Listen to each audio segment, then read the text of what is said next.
If you're ready to unlock your potential to transform the world around you, then join us here on the Lovin Leadership Podcast as we dive into the art of leadership, exploring cutting-edge strategies and timeless wisdom, empowering you to become the exceptional leader you were born to be. You'll learn from inspiring interviews with visionaries, changemakers, and thought leaders who give us practical and actionable, real-life leadership strategies, and we'll celebrate authenticity and empathy because leadership is about connecting with others on a profound level. So if you're ready to transform your leadership journey, don't miss a single episode of the Lovin Leadership Podcast. Subscribe today for access to a wealth of wisdom, inspiration, and actionable strategies. Let's redefine leadership and create a world where every leader leads with love, passion, and purpose. This podcast is proudly supported by the College of St. Mary, dedicated to uncovering the essence of exceptional leadership for today's world and beyond. Enrich your leadership journey alongside a cohort of industry experts through the Master of Science in Organizational Leadership program at CSM. Crafted to suit your schedule, this online degree can be yours in just 12 months. Are you prepared to soar in your career? Take the leap forward with the College of St. Mary, shaping leaders for tomorrow.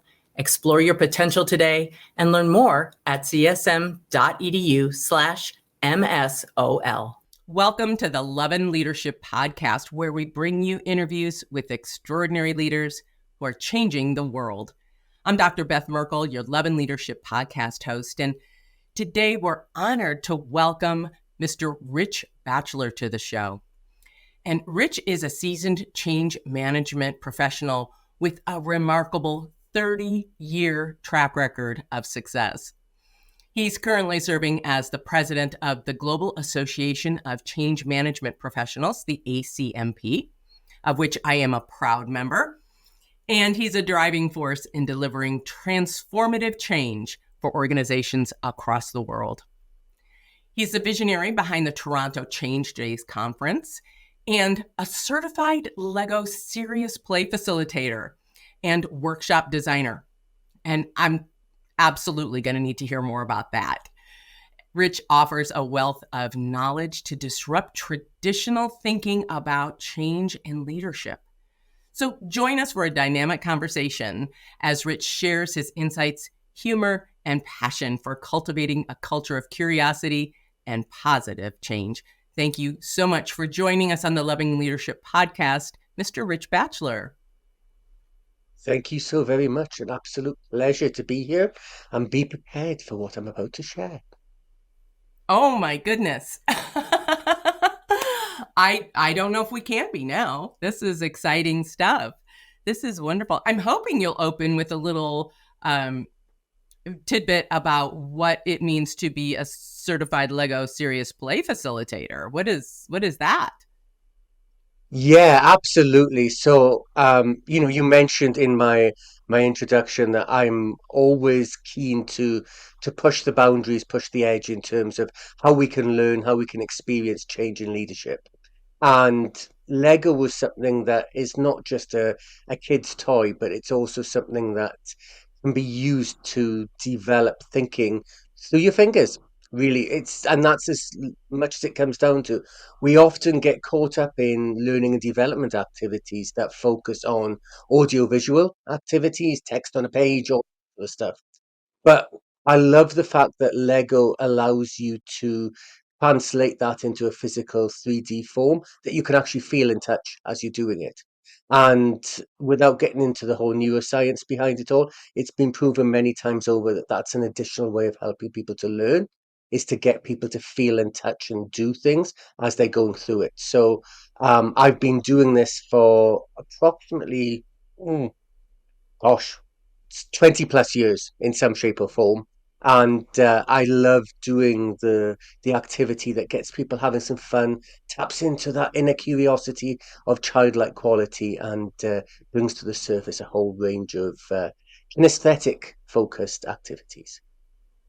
Absolutely wonderful. How exciting, because we just don't play enough. We don't, and play unleashes so much creativity.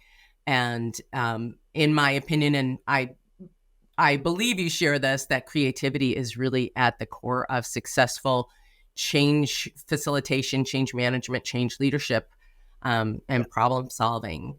So that's exciting. I hope to experience that with you sometime, and our listeners will all be Googling that after the show, I'm sure. absolutely. But let's start with some context. I'm big on let's all get on the same page with what we're talking about before we move on Yeah. in a conversation. So, change is such an ambiguous term. And so, let's talk about what it actually means. What does organizational change mean to you with all of your 30 years of global experience? Yeah, sure. So it's such a fascinating term, organizational change, um, Yeah. because it's not the only change as well. I find we kind of fall into this default of referring to organizational change equals change in an organization, and we kind of just go, yeah, okay, so we're doing some change in an organization. But we have to think that we're doing, well, strategic level change in an organization, right the way down to something maybe tactical in an organization and all spaces in between. And Yeah. we need to kind of get away from getting caught up in these labels of what these things are. Effectively, what we're doing is we're helping people to travel from where they currently are to where they need to be to realize their own potential and that of the organization they're part of. And for me, when we're talking about change, we're identifying what that experience, what that journey is. And, without, you know, ACMP, Association of Change Management, the two words in the middle of the label of it. And yet, change management is not the only thing that we're talking about in terms of change. We're talking about change leadership, change enablement, change facilitation, change dot, dot, dot. There's many other words that you can put beside it that all come together to create the ecosystem that enables change to take place within an organization and the people experiencing that. So for me, when we talk about change, organizational change, enterprise change, even another term that gets used quite a lot as Yeah. well, we're talking about the navigation of a journey for people and taking them on that journey from where they were to where they need to be, where they should be, where they could be, even in some cases. And sometimes it's not a smooth journey. I'm a big advocate of Bill Bridges' transition model and the work that he did on saying, you need to let go before you can actually embrace the new. And I think that's part of what we do in our journey is helping people to not just let go of the old, but also embrace the new and take them through that journey pathway in the change space. So there's a lot of pieces in my response there, but as you could probably tell, it's an area I'm extremely passionate about and could talk for days, never mind the short window we have here today on this topic. And that's why you make a great guest for this show. What I noticed as you were talking, Rich, is the question was organizational change. What is organizational change to you? And you might have mentioned the organization once or twice, but you mentioned the people many, many Yeah. times. So, what I'm hearing you say is, yeah, the organization will change, but it's really about the people and their journey, their needs, how to help them change, how see the joy and the benefit in the change. And, what happens if they're not ready for change? If that's not something that somebody, I mean, people are Yeah. afraid. People are Yeah. deeply afraid of change. How do we overcome that, or do we? Well, I think that's an interesting piece because I think that's where I've seen the change related profession, change management profession, change leadership, etc., over the last 10 years really make a difference in organizations and entities across the world. Because historically, we've had this situation where it doesn't matter whether you're ready or not, we're making the change. We're going to Yeah, do it. It's like, suck it up. We're doing it. If you don't and like that it, there's an exit door there for you. Almost that sort of principle coming into the place. And people have yeah, and we're suddenly doing it by realized, this date. yeah, Whether yeah, you're ready or not. end of. Yeah. Uh, so I think it's interesting that we've been able to pause for thought on that piece and say, actually, your most valuable asset are your people. And for me, people are what makes any organization tick, what gives it its driving force, its energy, etc. And we've suddenly realized over the last 10 years that we need to invest in those people, those individuals, for the greater performance of that organization they are part of.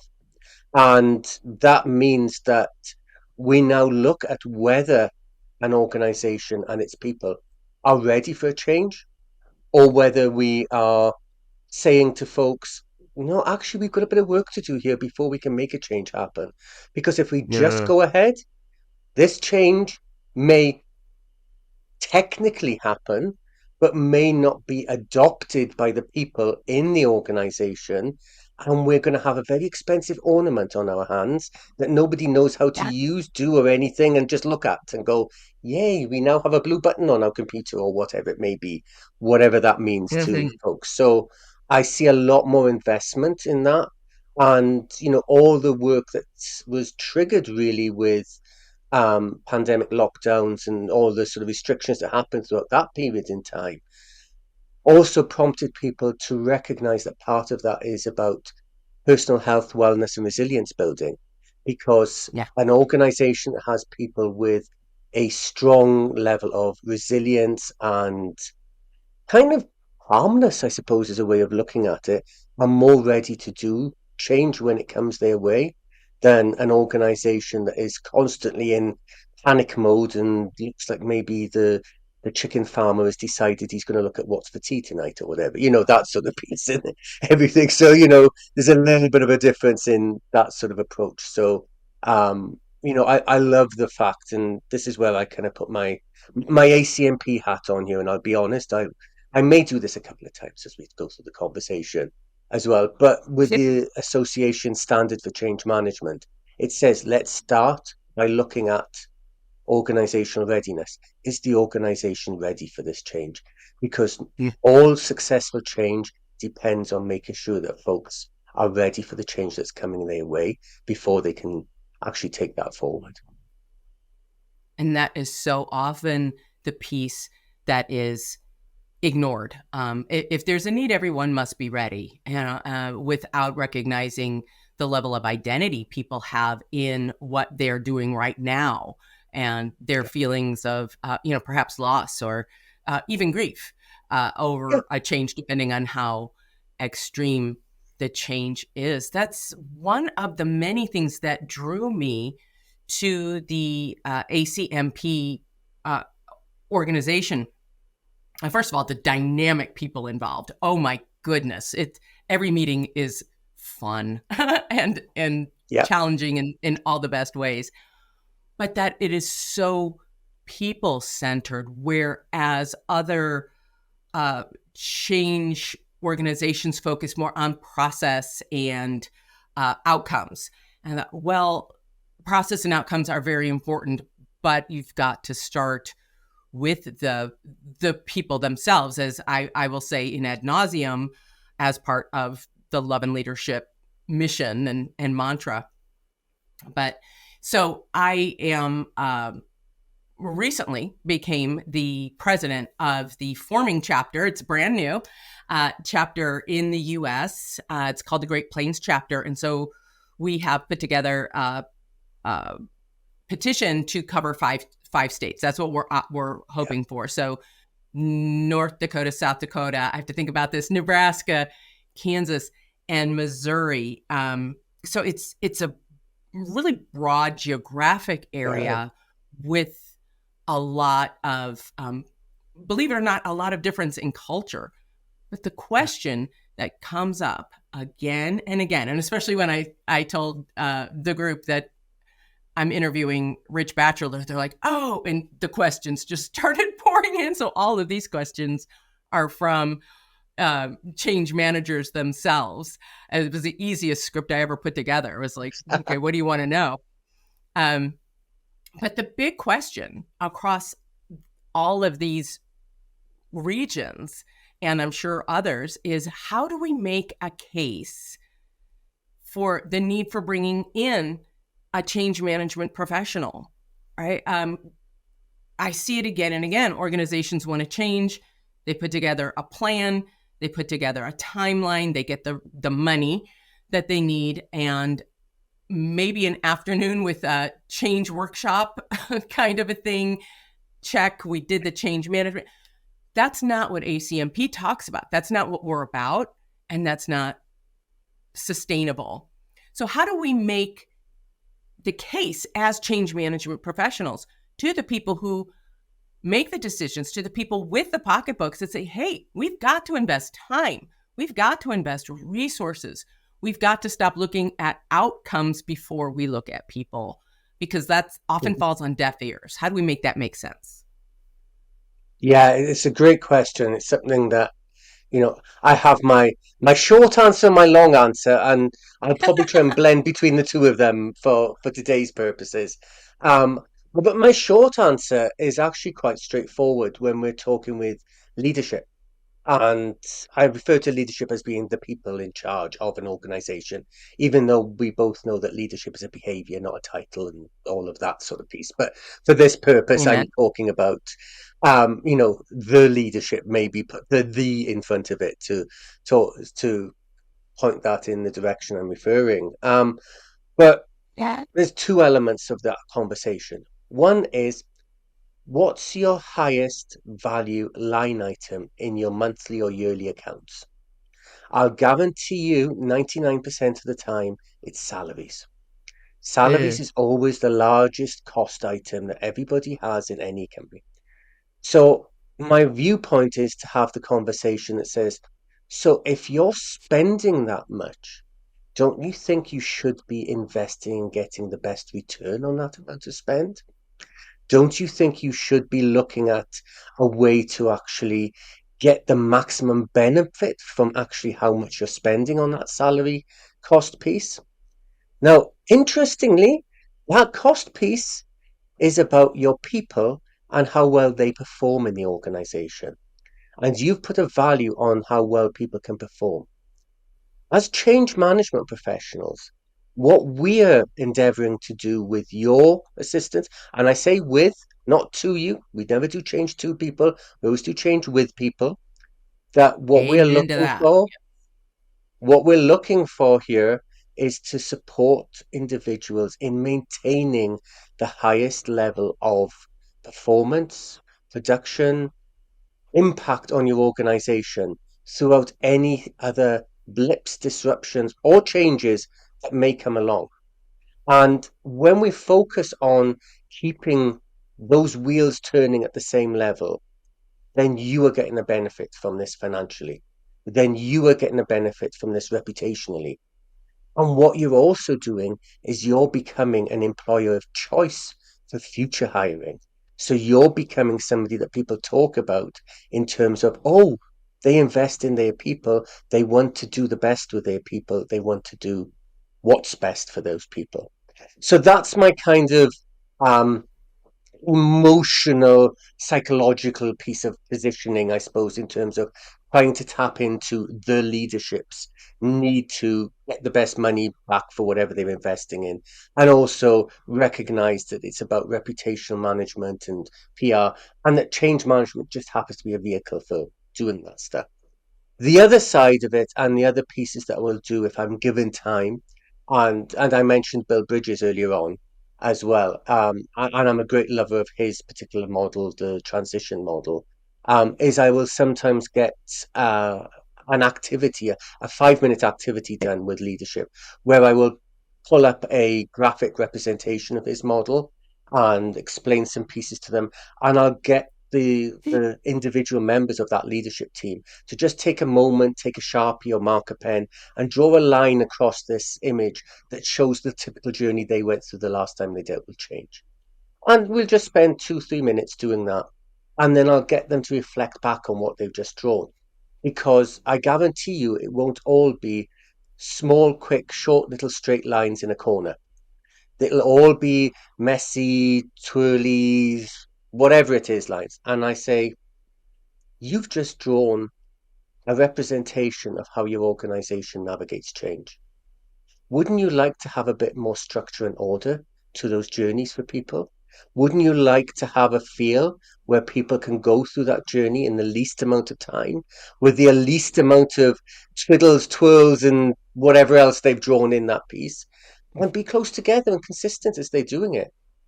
That's what change managers bring to the table, is the ability to do that. Don't get caught up in just because we're people focused that we don't have structure and discipline in the way we approach things.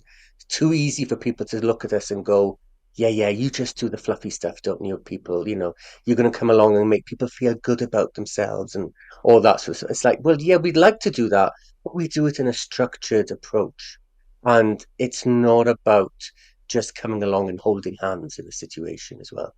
So a lot of stuff, sorry, and I could go on that piece because it's something I'm really passionate again about in doing that stuff. But I also just think we need to have more conversations with various senior decision makers in organizations across the world, to be honest with you, because a lot of organizations still don't know that change management exists. And the more we can get people to understand we exist, that's also going to be something that's really important. Yeah. Yeah. It's interesting that you kind of, I'm hearing you frame change management as this, I don't know, lubricant in the process, if you will, I mean, a well-oiled machine, right? And everything goes smoothly and there are fewer breakdowns and therefore more productivity in the end. It might cost a little bit more upfront, but the long-term, and gosh, that's one of my biggest obstacles is getting this mindset that a long-term mindset instead of just, Yeah. well, we have to have this done and KPIs reported by the next, stakeholders meeting or the board meeting. This is going to, when I'm presenting a 3 to 5 year change management plan, and they're like, okay, but what can you do for us in the next quarter, right? I was like, well, we can get started. But I love the way you just bring this practical sense that with patience and persistence, that the payoff is much greater in the long run. And I am going to go out of my wheelhouse. I don't know if you have anything to say about this, but I imagine it would make a generational difference, right? With the young professionals coming up who are really looking for those organizations that do take care of their people. And you touched on that with the reputation, with the PR that an organization will put out when they do take this kind of time. And yes, we all talk, and yes, we all post on our different social media outlets. So I think it's also important to note that we can't do things the way we did, 20, 50 years ago and expect it to work now and 20 and 50 years from now. Yeah, I was going to say to that piece that you mentioned, I think this is something that we need to recognize. The profession of change management, etc., is relatively new as a profession. We're a young profession. Like the ACMP has only been in existence since 2011 officially. Yes, maybe, I did my master's in change management back in 2004 to 6 sort of stuff. So, and that was like kind of revolutionary at that time to have these sort of facilities available. So we really are only looking at a profession that's been active and visible probably for about 20 or so years. So we need to be setting those foundation stones for future generations to go forward. And I think we do owe that to organizations to help them understand that this is not quick fix territory. This is a bit of a long term, but it's pain today for gain tomorrow. And by golly, can you have some gains tomorrow if you do it right? Oh, yes, it's that long range, higher return mentality that I think I hope we're starting Yeah, to move toward as a global society for sure. Um, yeah. So that this brings us to an interesting point brought up by one of the ACMP members, and gosh, I'm going through my notes here pretty quickly because we're covering so much so quickly. Um, but what argument would you make between, um, or would you? Okay, between in-house change management. So I'm managing all these notes, and it's all, and then my own brain, which is All going good. about 100 miles a minute. So um, between in-house change management, like should an organization consider developing their own change management team, and if so, where is it housed, or is it best to rely on those contract and a more fluid type of change management personnel? Yeah, the I don't know what number do I put at the front of it? $10 million question, $100 million. I don't know. It's like, that sort of value piece is like, where do we have change management in an organization? Do we import? Do we have it present? Do we have a dedicated entity? Do we disperse it across the organization? How does it work? What are the best things? And it comes down to, I think, a number of different pieces. First of all, it's the size of the organization. Let's be Yeah. realistic. If you're a small organization, you need to be mindful of where you place value in terms of long-term resources. And probably an organization of less than 100 people is going to really struggle to have a dedicated in-house change management person, just because the level of activity for that person may not justify that piece. But as you get into several hundreds and beyond, you have the potential to validate the activity levels that would warrant dedicated people. Now, then you get to the question, okay, so if this is a dedicated resource that we need, do we go out and buy it, or do we build it inside? And where do we fit that in? And it's an interesting conundrum. And myself personally, I'm probably more of an advocate for in-house development supplemented by external expertise. And I'll explain what I mean by that. Um, Yeah. from a professional point of view, I run my own consulting company and learning development side of things as well. And success for us is working with a company where we're no longer needed, because we've built the capacity and the capability in that company to actually take things forward. And for me, that brings down to developing the in-house presence for change capability and change delivery.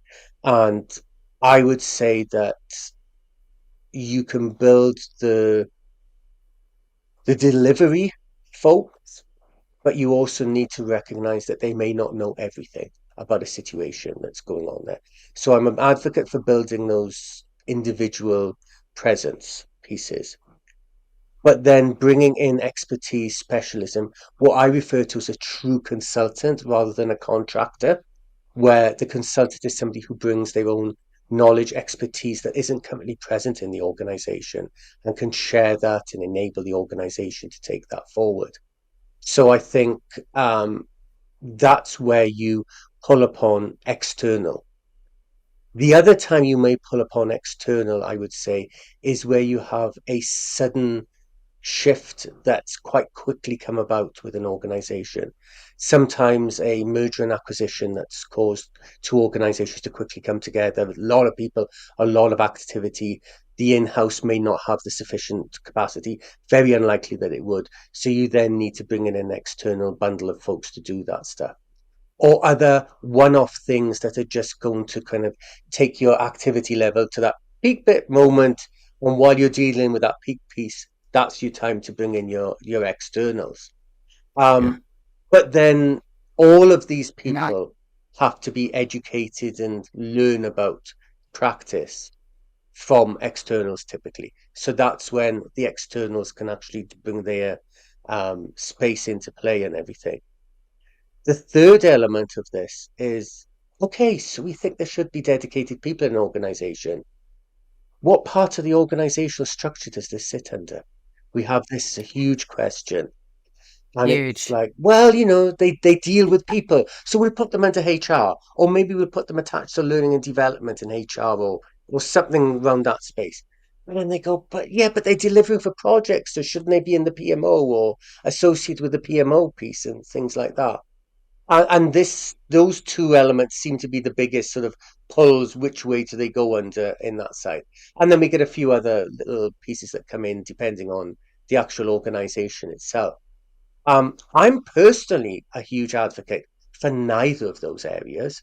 I'm an advocate for them going under strategy and innovation because for me, strategy and innovation is an area that change has the umbrella, the overarching viewpoint of the organization from, rather than getting caught up in the transactional process of the project delivery or what may be seen as the people side performance competency frameworks solely, and those being too much for now.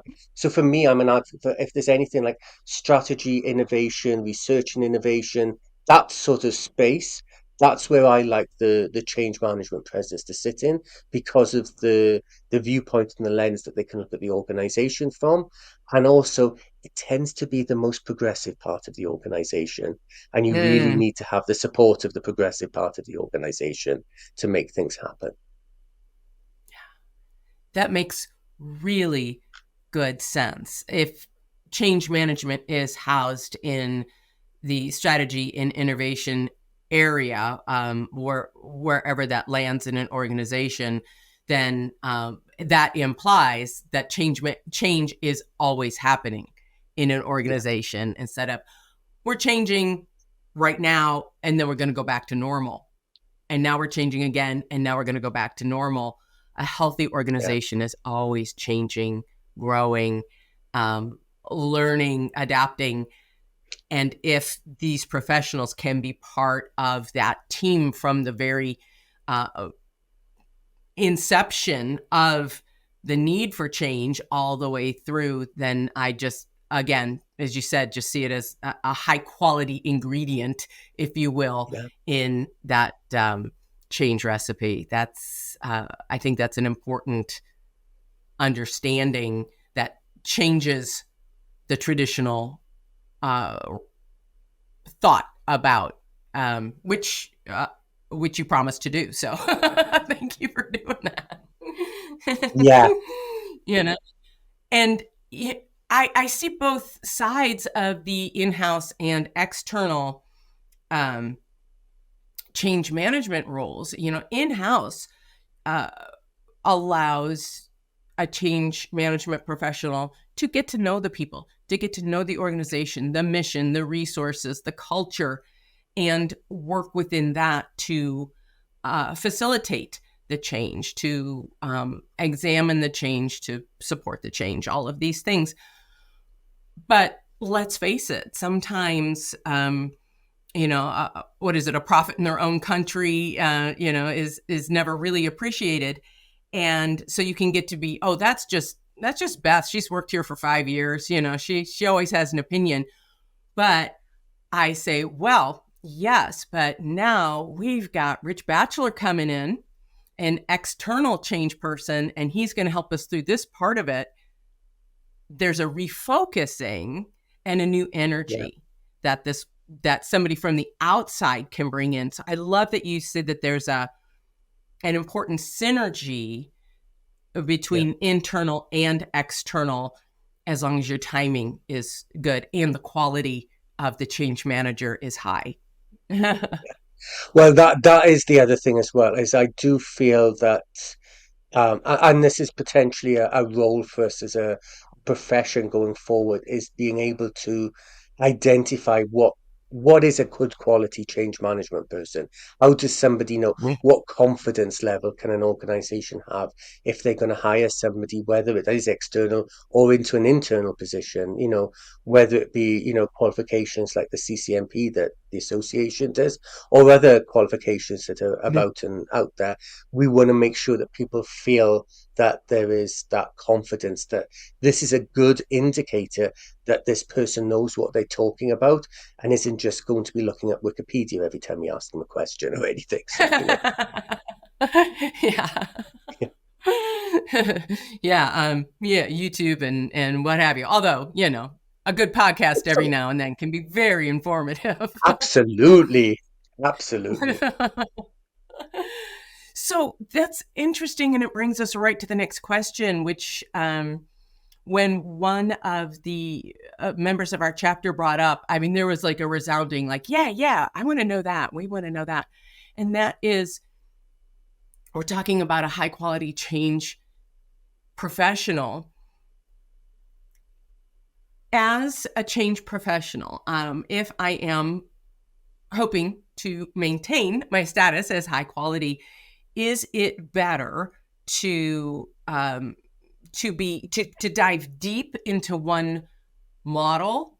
Say the ACMP standard, and just go deep into that and specialize into that, or some of the others that are out there, ProSci or Agile or whatever, or is it better to know a little bit about each one and have the breadth rather than the depth?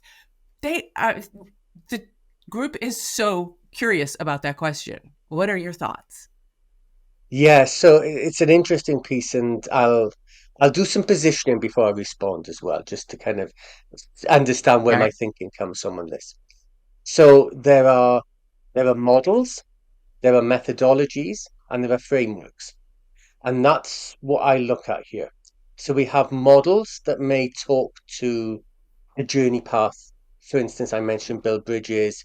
We go back to Bert Lewin's the original change, unfreeze, refreeze model. That's a model. So we've got models of change.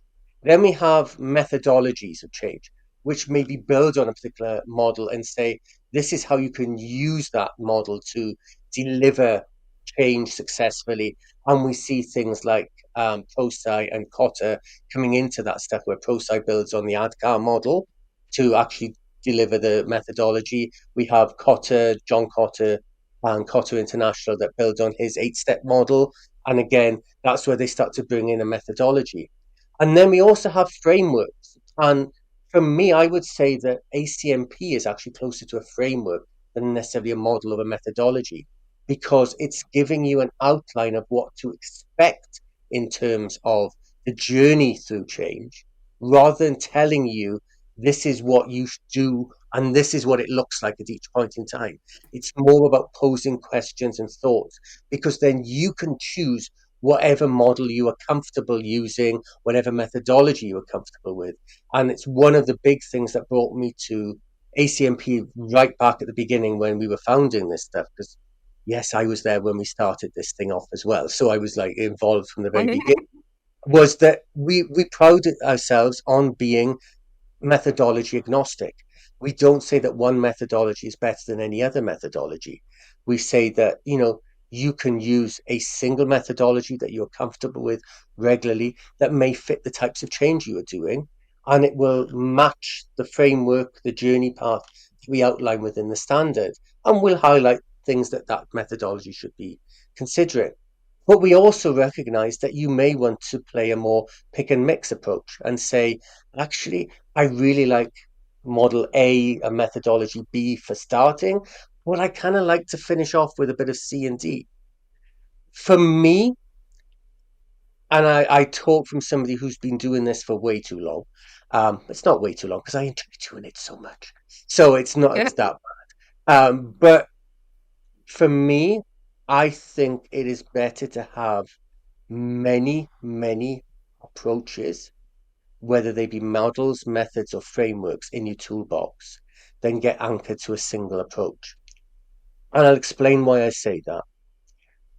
When we focus on one particular methodology, we tend to find that methodology or approach is really good for certain types of change. Maybe it's an Mhm. IT implementation project, maybe it's cultural shift, maybe it's organizational restructure, whatever that, it really works. But then it's really difficult to make that flex to different types of change. And if we're going to look at working in other types of change, or maybe change is generated from an original change, then we need to have other things that we can pull upon that will build, complement, or move on to look at things in different ways. Because as taking it back to what we started with here, it's people. That's what we're talking about here. And I'm not the same as you. I won't react to the change the same way as you, and I won't even react to multiple changes the same way. So for us to expect a single approach to formulate around every change that I experience is going to mean sometimes I'm going to feel really comfortable with it, but sometimes I'm also going to find it really, really difficult and challenged because it's not quite, in the groove with me on that piece. So you need to be able to have that flex to go there. So for me, I think it's really good to maybe have, one or two approaches that deeply, meaningfully, because it gives you that anchor for experience. But don't rely on just having those one or two in your toolbox. Look to broaden it out, even if it's a more shallow knowledge about other particular approaches, but it gives you that opportunity then to understand how you can flex to different change situations and how you can also sometimes explain to people why you're doing a particular activity. It's not just because it says, part 4, subsection 3 of this approach says do. It's actually meaningful and saying, no, now we've had this engagement piece here, we now need to look at doing a stakeholder relationship mapping or whatever it may be that you are identifying at that point in time, because that's going to help.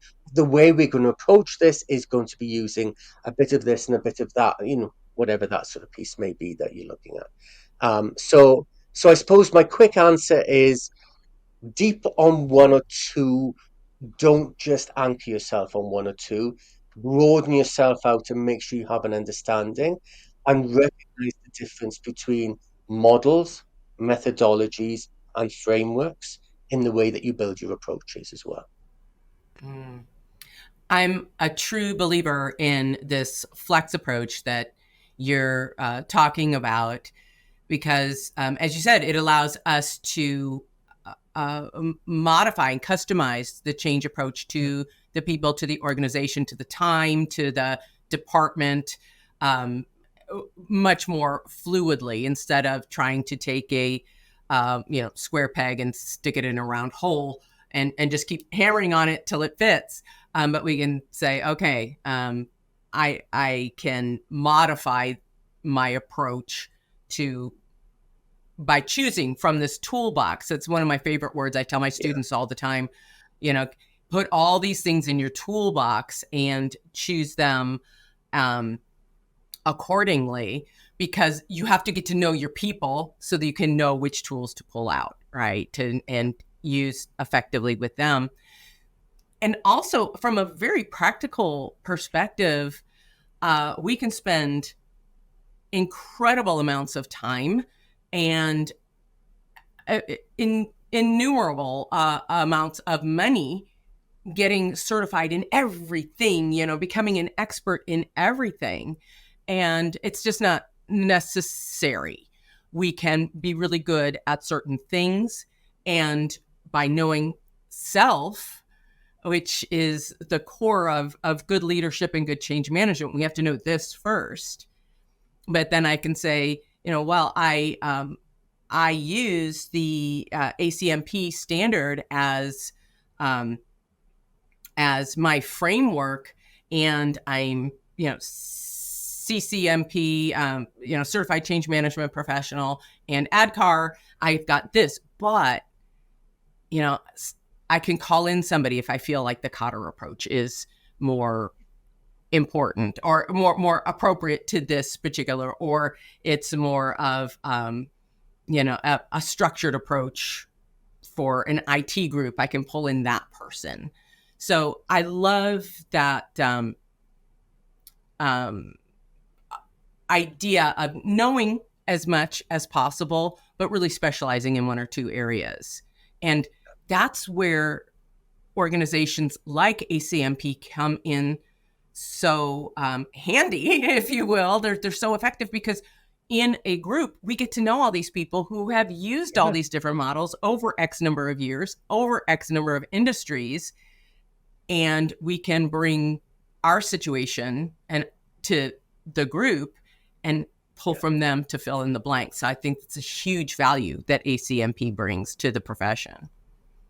Yeah, I think So it's really interesting, and you kind of alluded to it a little bit earlier on when you were talking about, connecting with ACMP people or connecting with change management people.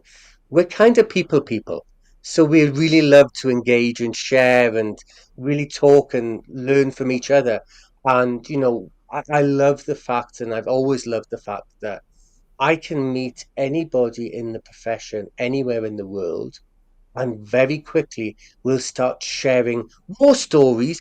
Then we'll start also sharing, well, but have you tried using this thing? Have you seen this? And you start to share these knowledge pieces about these things, and like, did you know there was a canvas for this? I was the first, whatever it may be. And you can see the excitement in people, and you go, oh, I didn't know that. And we just love to share and give each other the opportunity to succeed. I think we're a very, very supportive community in the change space. I agree with it. It's one of with you, it's one of the many, many things that attracted me to the ACMP organization is this collaboration, this brainstorming. Like I said at the very beginning of our discussion, is every time I'm with a group of change managers, in particular, change management professionals, particularly ACMP members, there's a synergy, there's an energy, there's a collaboration. And to me, that's really powerful for unleashing this potential, for leading with love, for all these higher order callings that I think many of us in leadership and change profession are led to.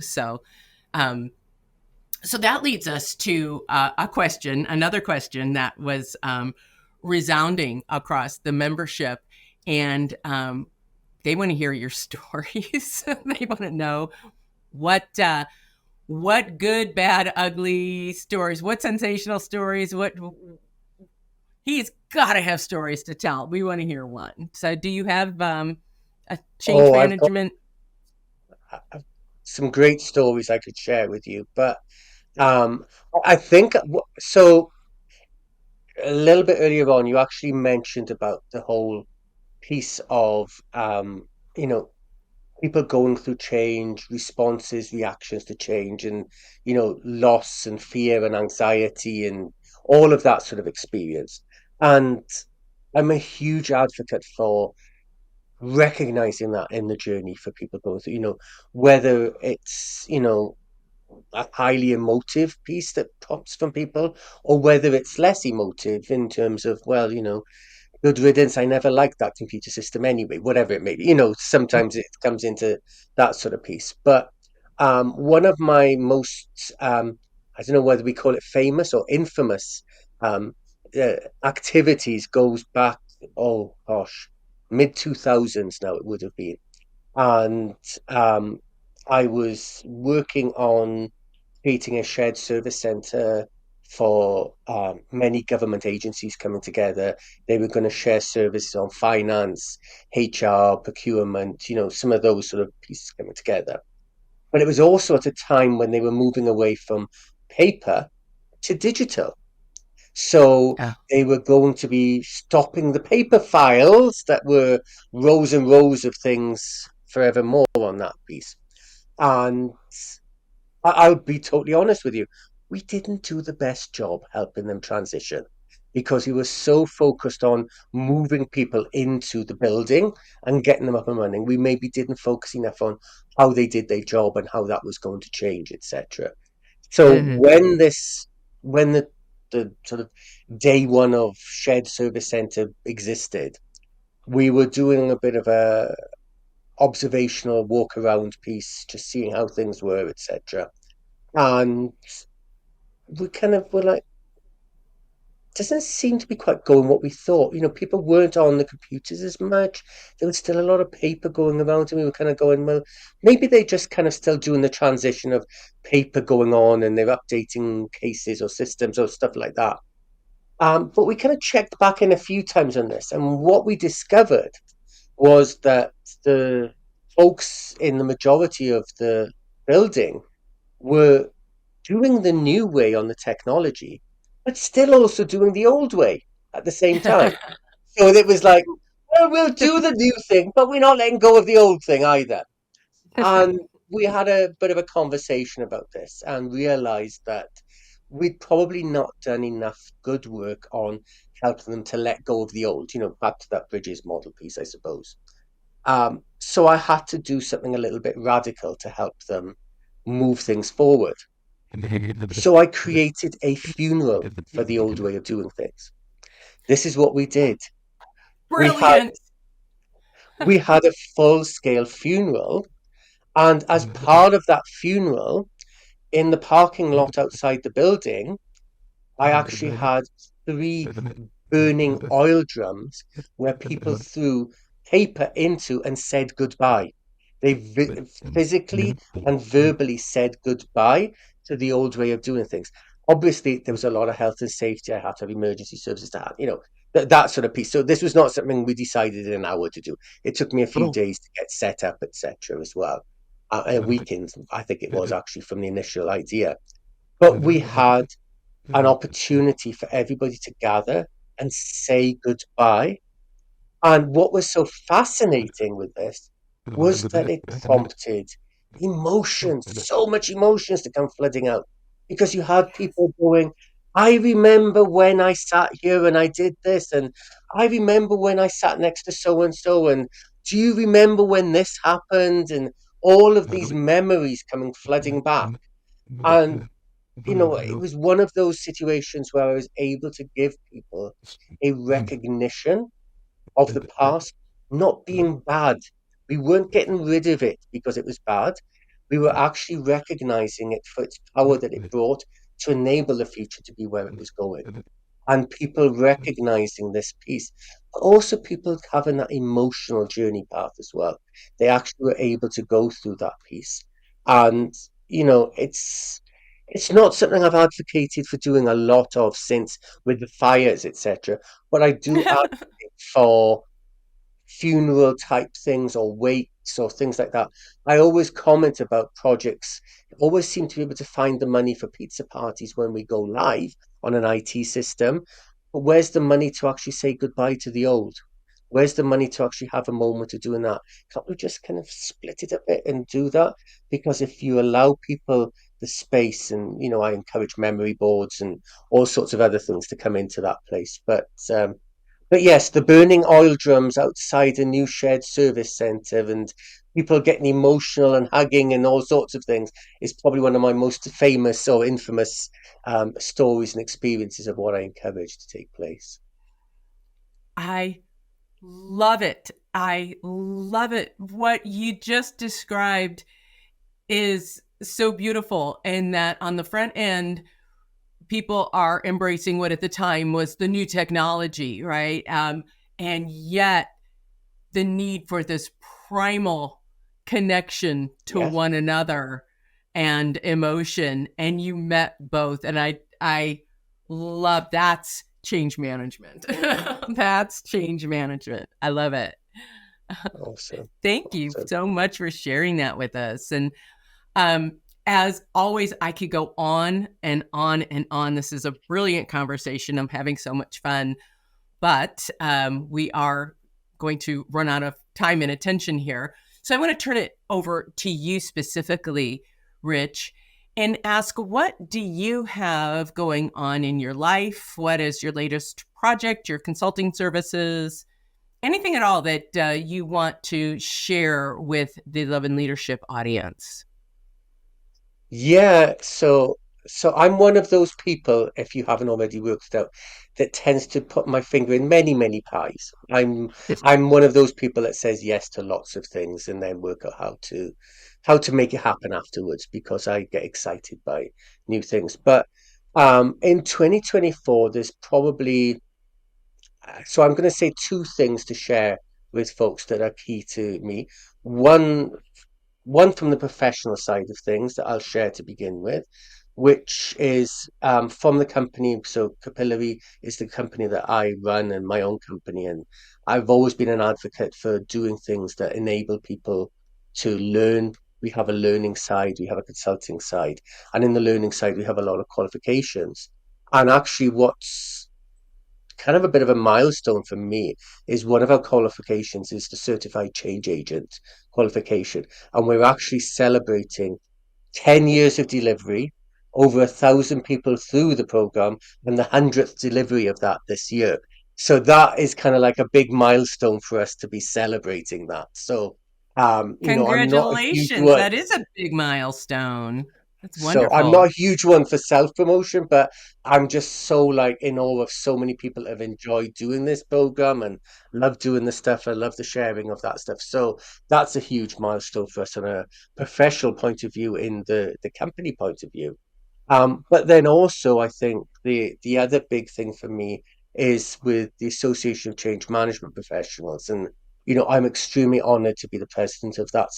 And my leadership, we're talking about leadership here and how much I love leading that organization. But I'm very much a servant leadership approach in that stuff. My role is to serve the membership, to serve the people that do whatever they do in that space. And as part of that, continuing to advocate for the growth of the association internationally through events that are in person. Now we're managed to get some traction. We've got a great event coming up at the end of February in San Diego. We'll have future events in person and some virtual stuff. But having that opportunity now to look at in-person events in many geographies as we look to encourage a global footprint and recognize that the actual board makeup for the association right now is the most globally diverse it has ever been. We have Yes. people from across the world. Time zones can be a little challenging on that front as well, but it's a good challenge to have. So recognizing that as an association, we are becoming a global presence. And for me, that's a big piece, is how we continue to grow that, create fantastic events for people in lots of locations.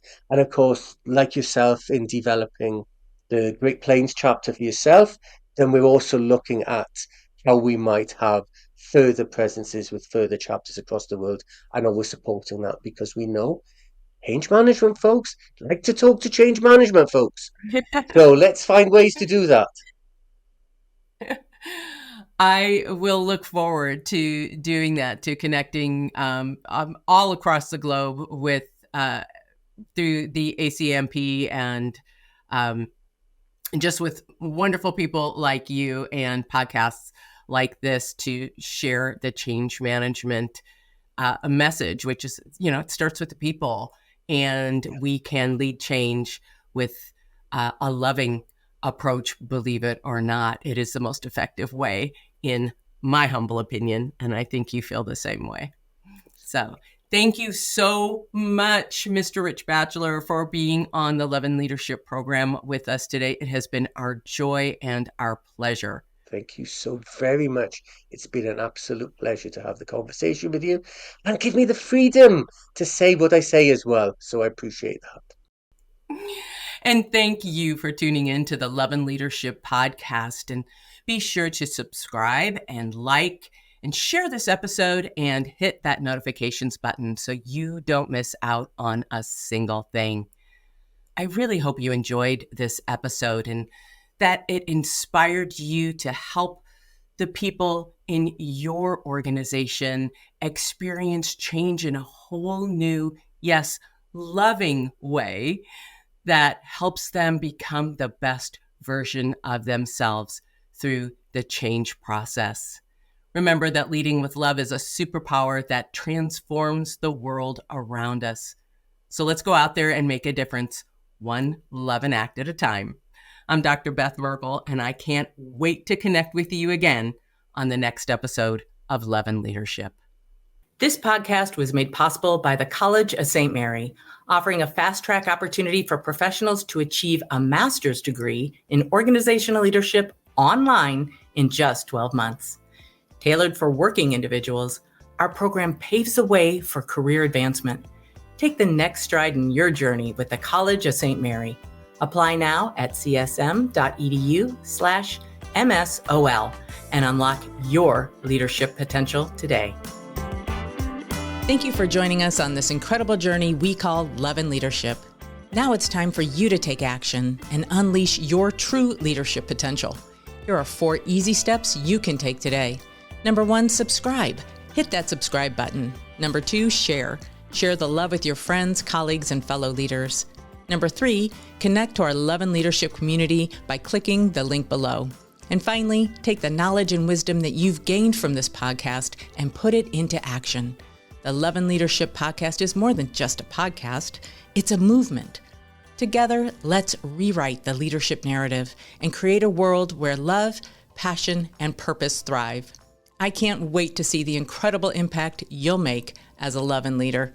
Stay tuned for our next episode, and until then, lead on with love.